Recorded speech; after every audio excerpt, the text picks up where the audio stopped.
Gentlemen, let me start by Steve. let me start by saying how much I enjoyed your movie. Thank you very much. You guys did a great job with this script. But before I get to ask you a whole bunch of questions, the only reason Collider gets to be at the Toronto Film Festival is because we have sponsors. I want to give a huge thank you to Nordstrom Canada for being an awesome sponsor and allowing us to cover movies like Dolemite. Thank you.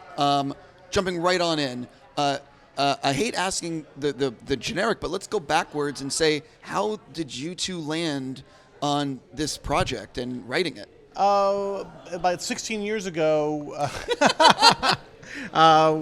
got a phone call saying that Eddie Murphy wanted to meet us.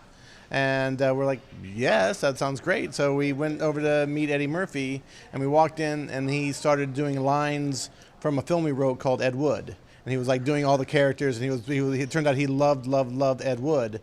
And then he looked at us and said, do you guys know who Rudy Ray Moore is? And we're like, yes, we know who Rudy Ray Moore is, because we were obsessed with Rudy Ray Moore in college. Like Scott actually bought me VHSs for my birthday present. Yeah, when the Rudy movies hit VHS in the 80s, we had all the movies, and we would watch, especially the Human Tornado trailer, over and over and over and over, and shout out all the lines.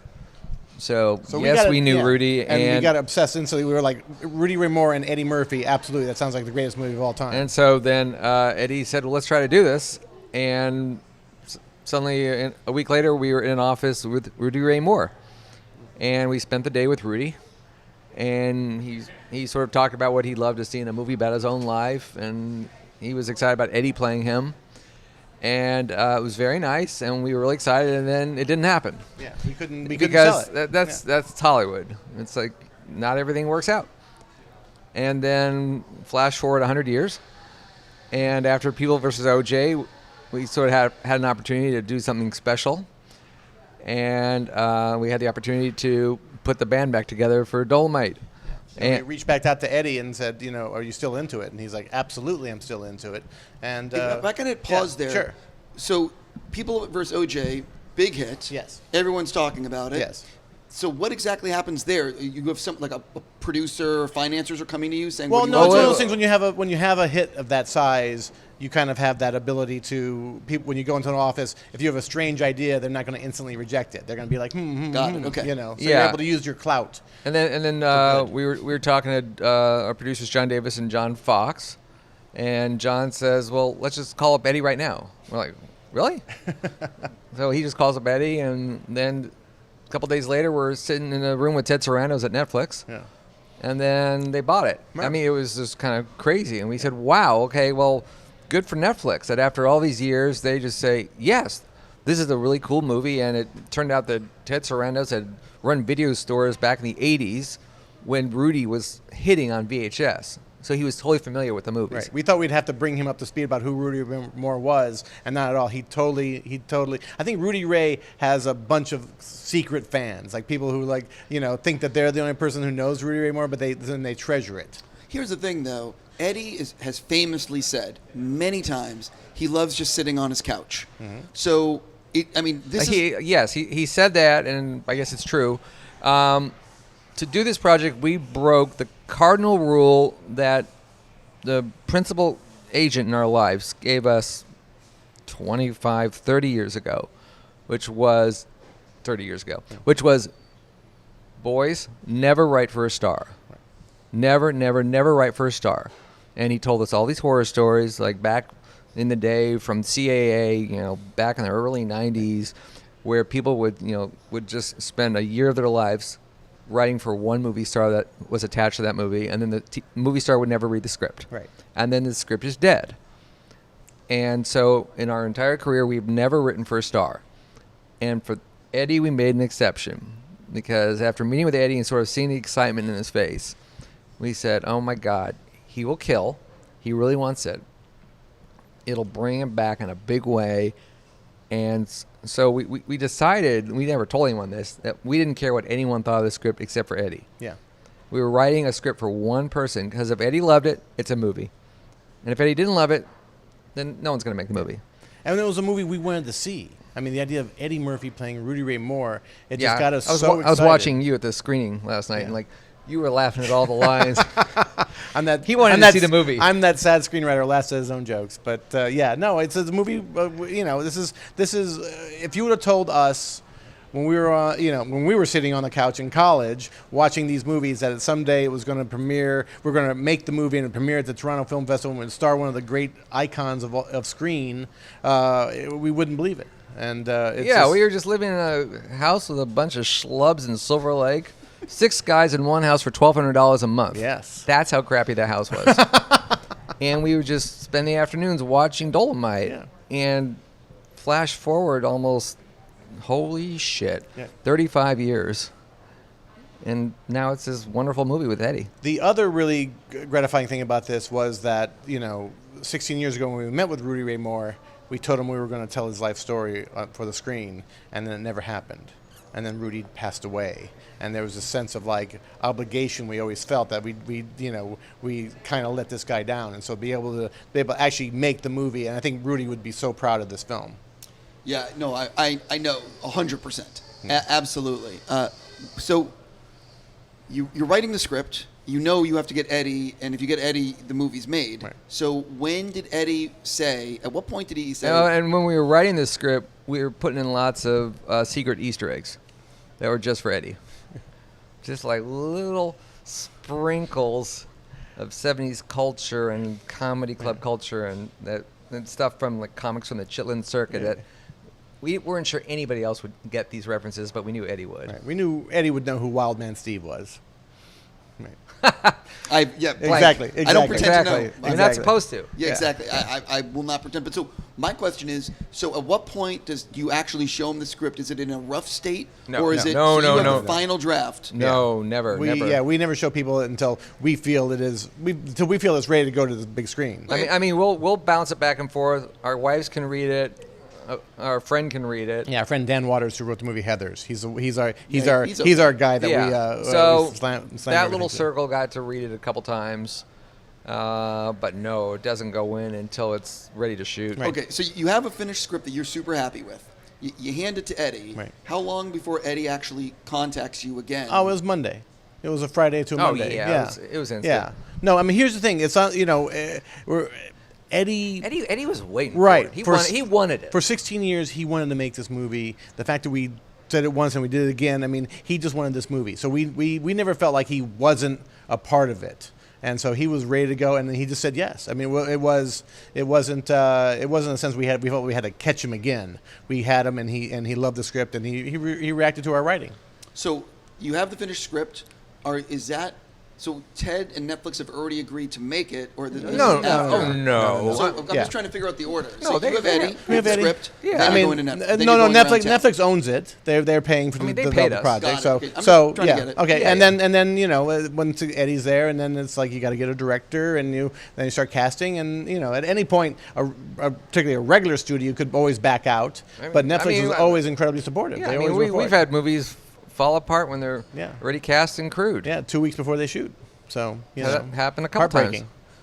So until the first day of production, you never know. Yeah, sure. So listen, man. I'm trying to analyze. It's such an amazing process to get this thing. So what is obviously you're trying to tell an honest, true story about Rudy and all the players, but you're also making a movie. So talk about balancing that line of fact and fiction and telling the story. I mean, we don't like to make up shit. Right. We try to keep it as truthful as we can. We love research. We love details. We love putting in weird facts.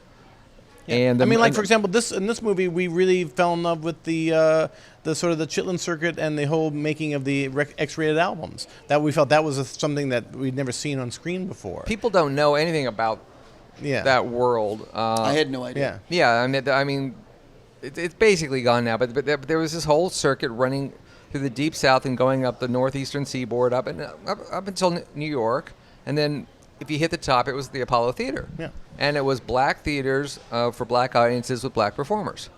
And Rudy, was sort of down in the lower rung of that. Yeah. A lot of them were just storefronts or barns. And Eddie used to say, I don't even think he got to the Chitlin circuit. He was on the rice and bean circuit. Yeah. And so the idea that, Rudy, went to a record printing plant, printed his own records, glued the labels on, made the covers, and then put them in the back of his car and then drove around the South, selling them out of the back of his car and then doing these one-nighters. It's like, wow, this is really interesting, and it's a world we've never seen in a movie. And it's what we really loved about the whole Rudy story is the sense of do-it-yourself.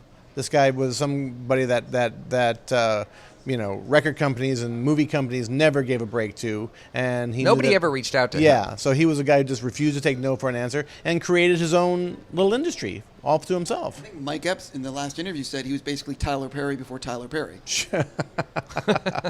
Yes. You know, Yeah, that's funny. Yeah, Sure. no, sure, seriously. It's. There's very few, particularly African American performers, who were just totally did their own thing and were entrepreneurs and were just the movie really shows you how he made a business out of this. And I think Rudy was always broke because he Yes. was always plugging every dollar back into himself. Yeah. Because no one was paying him. Yeah, the other thing though is he was doing it in a time and place. People like nowadays they forget. In the 70s and the 80s, the technology was not what technology is today. Mm-hmm. To get people to talk about things and to spread the word, it's a different beast. No, Yeah. I mean, that's the thing. That's like we have a bunch of scenes in the movie where just simply Rudy promoting his work, like him just driving around with a bullhorn in a car, bullhorn. him going to barbershops and giving them posters to put up in the windows. That's how he got the word out. I mean, he recorded an album literally in his apartment, and it made the Billboard chart. Yeah. That's crazy. Yeah, no, I agree, and that's one of the reasons why the movie is so good is because it's an inspiring story, and it's also a really good movie, and it's just everything about it. It's I was not as familiar. With You're not expected to be. Yeah, I can't imagine. There's so much. I'm basically out of time, but I'm very curious with the movie the way it is. Was there a lot of stuff that ended up on the cutting room floor, or do you know? Well, the most expensive scene in the movie got cut out, which it makes me sad just because it looks so beautiful. When Rudy was playing the Chitlin Circuit, at one point in one interview we saw with Rudy, he referred to performing in a barn in a cow pasture, and we thought, wow, that's cinematic. Yeah. And so our production designer, Clay Griffith, created the Deep South, a barn with cows and 50 vintage cars parked out front in the dirt as a parking lot, and then inside the barn is a full show going on with a blues band and a whole thing and 100 sweaty dancers, and it was so beautiful, but it was too much Chitlin Circuit. Yeah. And so that was like when you're cutting a movie, if something is a clean lift, everyone's gunning for it. Yeah. Because if there's like 4 minutes that you can just completely. lift out Yeah. and the movie still works, that becomes what you cut out. Right.